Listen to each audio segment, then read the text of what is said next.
GoNat 2025, 13th and 14th of September, SS Convention, Shamshabad.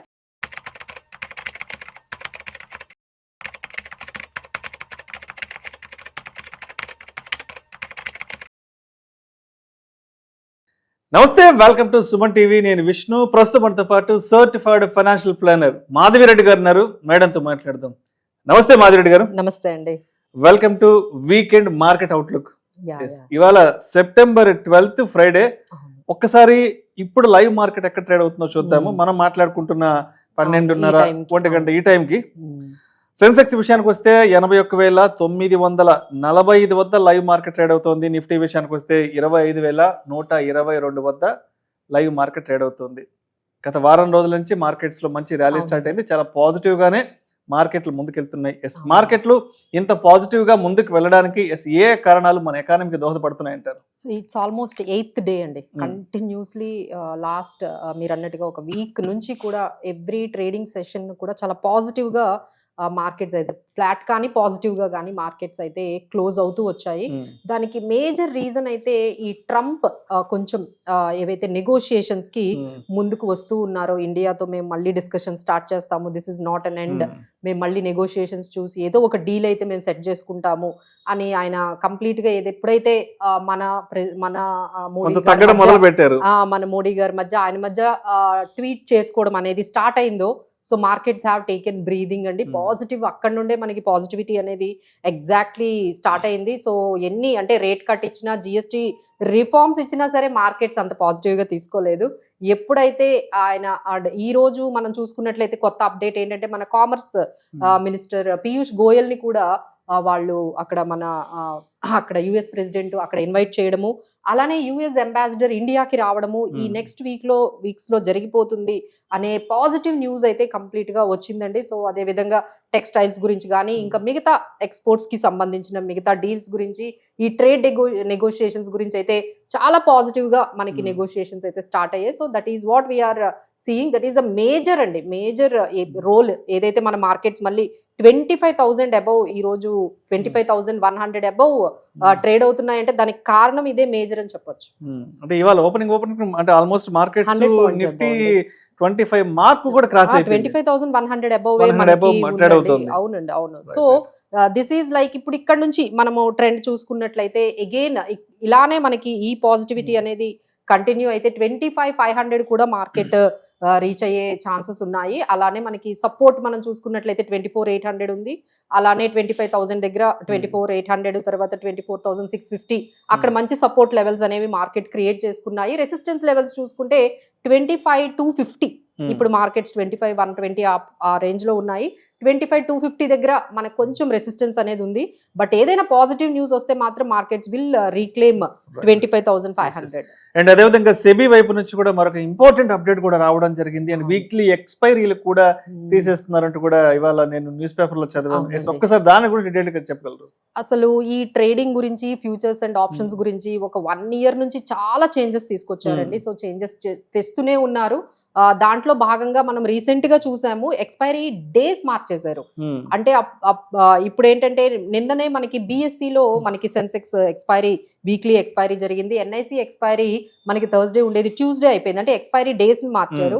But next update ఏంటంటే ఈ అసలు weekly ఎక్స్పైరీసే లేకుండా చేయొచ్చు ఫ్యూచర్ లో, మేబీ ఇన్ ఫ్యూ మంత్స్ లో మనకి, లేకపోతే 1 month లో 2 months లో ఆ పర్టికులర్ చేంజ్ కూడా రాబోతుందని వాళ్ళు హింట్ కూడా ఇచ్చారండి. ఎందుకంటే they don't want to like these kind of weekly expiry రోజు బాగా ఎక్కువగా బెట్టింగ్ అండ్ స్పెక్యులేషన్, రీటైలర్స్ బాగా పార్టిసిపేషన్, బాగా ట్రేడింగ్ అనేది ఎక్కువగా వీక్లీ ఎక్స్పైరీ రోజే జరుగుతుంది. అంటే మిగతా రోజుల కన్నా ట్రేడింగ్ చూసుకుంటే వాల్యూమ్స్ చాలా ఎక్కువగా జరుగుతాయి వీక్లీ ఎక్స్పైరీ రోజు.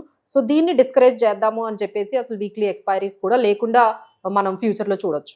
సో ఇప్పుడు ఈ వీక్లీ ఎక్స్పైరీ కాన్సెప్ట్ అనేది తీసేయడం వల్ల, సో అంటే ఇది ట్రేడర్స్ పాయింట్ ఆఫ్ వ్యూలో ఇది గుడ్ ఆర్ బ్యాడ్, ఎట్లా దీన్ని కన్సిడర్ చేయొచ్చు అంటారు? అంటే వాళ్ళు ఈ వీక్లీ ఎక్స్పైరీస్ బేస్ చేసుకుని చాలా స్ట్రాటజీస్ డెవలప్ చేసుకున్నారండి. ఆల్గోస్ కానీ, నార్మల్ రీటైలర్స్ కానీ వాళ్ళందరూ మంచి స్ట్రాటజీస్ పెట్టుకున్నారు. సో కొంతమంది బ్యాంక్ దాంట్లోని వాళ్ళు వీక్లీ ఎక్స్పైరీ చేశారు, అది తీసారు.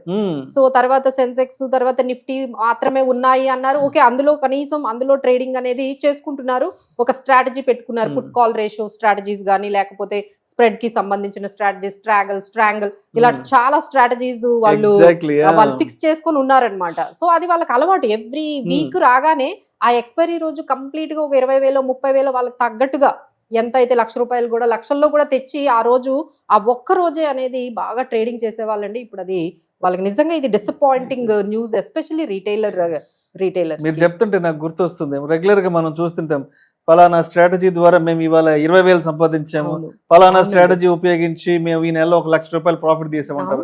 సో ఇక్కడ నుంచి ఈ స్ట్రాటజీస్ అప్లై చేసే వాళ్ళకి, ఇంప్లిమెంట్ చేసే వాళ్ళకి గడ్డకాలం అని చాలా చాలా అండి. ఎందుకంటే ఇప్పుడు మళ్ళీ ట్రేడింగ్ చేసే వాళ్ళు ఇంకో కొత్త స్ట్రాటజీలు వెతుక్కోవాలి, మళ్ళీ దాన్ని ఎక్స్పీరియన్స్ తెచ్చుకోవాలి, మళ్ళీ బ్యాక్ టెస్టింగ్లు చేసుకోవాలి. సో ఈ విధంగా ప్రతిసారి ఈ విధంగా సెబీ చేంజెస్ చేయడం వల్ల ఎక్కువగా ఇంపాక్ట్ అవుతుంది ఏంటంటే ఈ రీటైలర్ ట్రేడర్స్ అయితే బాగా ఇంపాక్ట్ అవుతున్నారు.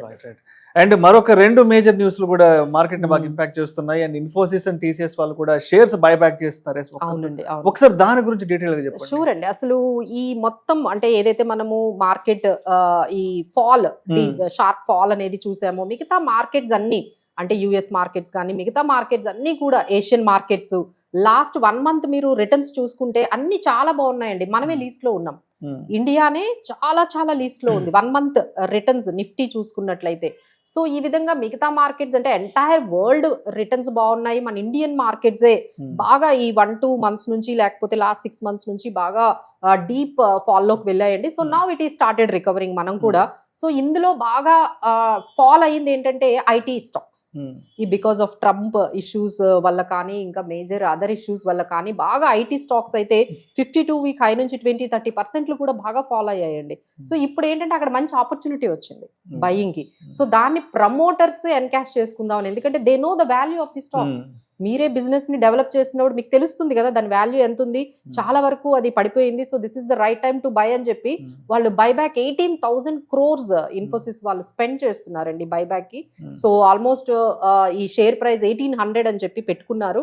సో దీనివల్ల ఎవరైతే ఈ షేర్స్ ఐటీ స్టాక్స్ ఉన్నాయో, ఆ ఒక్క ఇన్ఫోసిస్ కాదండి, ఓవరాల్ ఐటీ ప్యాకే చాలా పాజిటివ్ గా అవుతుంది ఈ న్యూస్ వల్ల. సో టీసీఎస్ కూడా కన్సిడర్ చేస్తూ ఉందన్నమాట ఈ బైబ్యాక్ అనేది. సో దిస్ ఎంటైర్ బైబ్యాక్ ఏంటంటే ఐటీ స్టాక్స్ లో అయితే బాగా మంచి పాజిటివిటీ కనిపిస్తుంది. అండ్ అదే విధంగా మన ఎకానమీకి సంబంధించి జీడీపీ గ్రోత్ రేట్ కి సంబంధించి కూడా చాలా పాజిటివ్ నెంబర్స్ కూడా రావడం జరిగింది. ఫిచ్ వాళ్ళు కూడా మంచి పాజిటివ్ రెస్పాన్స్ రిపోర్ట్ ఇవ్వడం జరిగింది. ఇది మార్కెట్స్ కి ఎంత వినోదానికి నిలిచే అవకాశం ఉందంటారు? సో ఈ జిఎస్టీ రిఫార్మ్స్ కానీ, లేకపోతే ఏదైతే మనకి రేషనలైజేషన్ తీసుకొచ్చారో, ఓన్లీ సింప్లిఫై చేసేసారు మొత్తం జిఎస్టీనే. అంటే ఇట్స్ నాట్ ఓన్లీ, అంటే మనం అందరం ఏం మాట్లాడుకుంటున్నాము, జిఎస్టీ వల్ల మనకి అవి రేట్లు తగ్గుతాయి, ఇవి రేట్లు తగ్గుతాయి, కన్సంప్షన్ పెరుగుతుంది. బట్ అన్నిటికన్నా ఇంపార్టెంట్ ఏంటంటే సింప్లిఫై అయిపోయింది. సో ఇప్పుడు అన్నిటికీ జిఎస్టీ లేదు కదా, చాలా ప్రోడక్ట్స్ 0లోకి తెచ్చేసారు, చాలా ప్రోడక్ట్స్ అసలు 5%కి తెచ్చేసారు. సో దీనివల్ల ఏమవుతుందంటే కంప్లయన్స్ కానీ, చిన్న చిన్న వ్యాపారం చేసుకునే వాళ్ళకి కానీ చాలా వరకు ఈజీ అయిపోతుందండి. బిజినెస్ ఈజీ అయిపోతుంది, జిఎస్టీ చాలా వాటికి 0 చేశారు కాబట్టి. సో వీటన్నిటి వల్ల ఏమవుతుందంటే మనకి జీడిపి గ్రోత్ అనేది ఫిచ్ వాళ్ళు చెప్తుంది ఏంటంటే ఇట్స్ నాట్ అబౌట్ 6.5%, మనం దాదాపుగా 7% కూడా, అంటే వరల్డ్ లోనే హైయెస్ట్ జీడిపి గ్రోత్ ఎక్కడైనా ఉందంటే మన ఇండియన్ జీడిపి గ్రోత్ అని ఖచ్చితంగా చెప్పొచ్చండి. బట్ ఏంటంటే మన ఇండియన్ స్టాక్ మార్కెట్స్ మాత్రం దానికి ఆపోజిట్ గా వెళ్తుంది. But now the time has come, మనం కూడా ఈ పాజిటివిటీతో, అంటే ఒకవైపు ట్రంప్ కొంచెం నెగోషియేషన్ స్టార్ట్ అవ్వడము, అలానే మనకి ఇప్పుడు September 22 నుండి స్టార్ట్ అవుతుంది ఈ జిఎస్టీ సంబంధించిన ఈ మొత్తం ఇవన్నీ కూడా. సో మీరు ఈ ఫెస్టివల్ సీజన్ ఒకవైపు, ఈ జిఎస్టీ రేషనలైజేషన్ ఇంపాక్ట్ అనేది, తర్వాత మనకి ఈ నెగోషియేషన్ స్టార్ట్ అవ్వడం. So now the markets take some breathing అండి, కొంచెం పాజిటివ్ గా అయితే మనం ఇక్కడ నుంచి చూడొచ్చు మార్కెట్స్ ని. రైట్. అండ్ అదే విధంగా ఇంకొక ఇంపార్టెంట్ విషయం కూడా మనం డిస్కస్ చేసుకోవాలి. మ్యూచువల్ ఫండ్స్ కి సంబంధించి, ఎస్ఐపికి సంబంధించి నేను ఒక ఆర్టికల్ చదివాను. నేను వెన్ కంపేర్డ్ విత్ ద జూలైతో పోల్చుకుంటే 22% of the SIP investment penetration కొంత తగ్గింది ఆగస్టులో అన్నారు. ఏంటిది? అంటే ఇప్పుడు మామూలుగా ఓవరాల్ గా మనం చూసుకున్నట్లయితే మాత్రం 28,000 అబౌవ్నే ఎస్ఐపి అనేది ఇంకా కంటిన్యూస్ గా ఉందండి. అలానే ఈక్విటీ ఫ్లోస్ కూడా ఓవరాల్ గా యావరేజ్ గా 6 months యావరేజ్ చూసుకుంటే మనం ఇంకా బెటర్ గానే ఉన్నాము.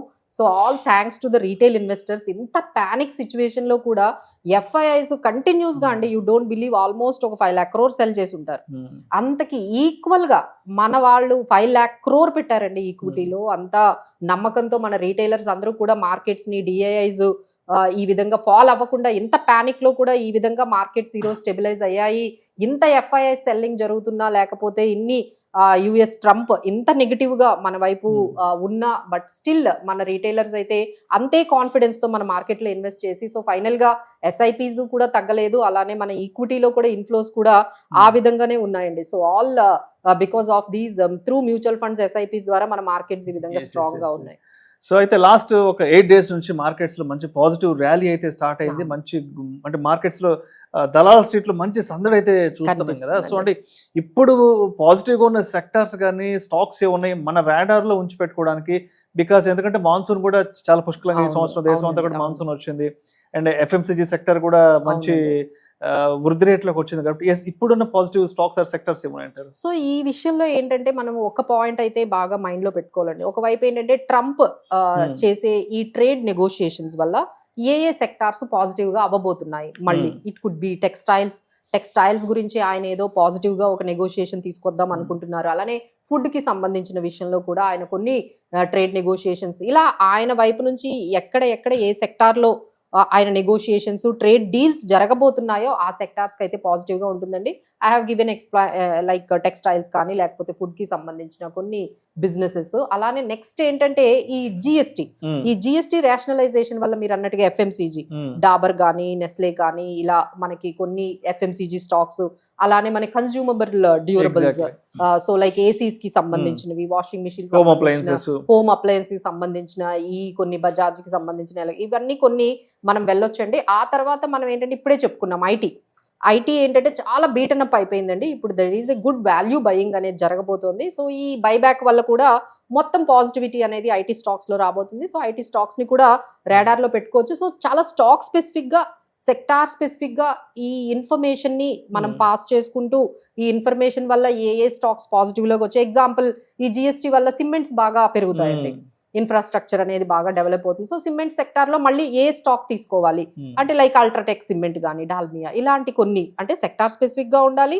మళ్ళీ స్టాక్ స్పెసిఫిక్ గా కూడా ఉంటూ దాన్ని ఈ విధంగా సెలెక్ట్ చేసుకోవాలి. ఇప్పుడు మనకంతా కూడా హాలిడేస్ అనేవి స్టార్ట్ అవుతాయి. సో హోటల్స్, ఏవియేషన్ అంటే మళ్ళీ ఇండిగో, హోటల్స్ అంటే లెమన్ ట్రీ, ఇలా ఏ స్టాక్స్ ని మనము తీసుకోవాలి, పెట్టాలి. అలానే మళ్ళీ డిఫెన్స్ స్టాక్స్ లో కూడా బయింగ్ అనేది స్టార్ట్ అయింది, బిఈఎల్, బిడిఎల్. ఎందుకంటే ఏవైతే లాస్ట్ ఒక 4-5 months నుంచి కొంచెం బాగా బీటన్ అప్ అయ్యాయో వాటిల్లో మళ్ళీ కొంచెం అట్రాక్టివ్ వాల్యూషన్స్ ఉన్నాయో వాటిల్లోకి ఎంటర్ అయితే బాగుంటుందండి. ఇప్పుడు మనకి September 17th fed interest rate cut news అనేది రాబోతుంది. అక్కడ నుంచి ఈ రోజు ఇన్ఫ్లేషన్ కూడా యుఎస్ నుంచి డేటా వచ్చింది. ఆ ఇన్ఫ్లేషన్ డేటా ఏం చెప్తుందంటే ఇన్ఫ్లేషన్ అయితే యాజ్ ఇట్ ఈస్ గా ఉంది, బట్ జాబ్ క్లెయిమ్స్ పెరిగాయి, అంటే అన్ఎంప్లాయ్మెంట్ పెరుగుతోంది యుఎస్ లో.